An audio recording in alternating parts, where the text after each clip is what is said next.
Pizza खायला आवडतो का? मग हा छोटासा प्रश्न सोडूया आपण. बघूया.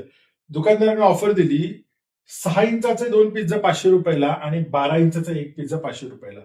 कोणती ऑफर तुम्हाला छान वाटते? तुम्ही म्हणाल दोन्ही तर सेमच आहे ना, 6 इंचाचे 2 घ्या किंवा 12 इंचाचा 1 घ्या. किंमत पण सेम आहे, साईज पण सेम आहे, बरोबर?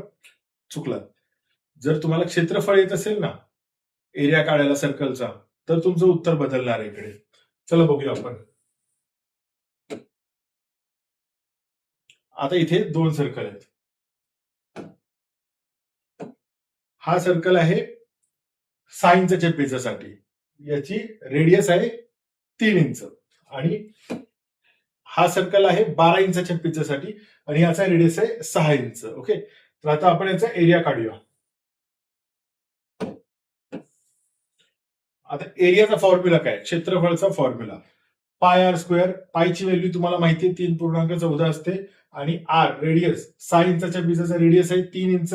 3चा स्क्वेअर 9, 3.14 इंटू 9 किलो 28.2 स्क्वेअर इंच, बरोबर? आणि 2 पिझ्झा आहेत ना, मग 2 पिझ्झाचं माप किती आलं? 56.52 स्क्वेअर इंच, बरोबर? आणि आता 12 इंचाचा जो पिझ्झा आहे त्याचा रेडियस किती असेल? त्याचा रेडियस आहे 6 इंच. मग 6 इंच इंटू म्हणजे याचा फॉर्म्युला काय होणार? Pi into 6 square. मग 6चा वर्ग किती? 36. आता 36 इंटू 3.14 किती होतं? 113 स्क्वेअर इंच, 113 स्क्वेअर इंच. म्हणजे तुमच्या लक्षात आलं इथे फरक कितीचा आला? ही साईज ही याच्यापेक्षा डबल पेक्षा जास्त आलेली आहे.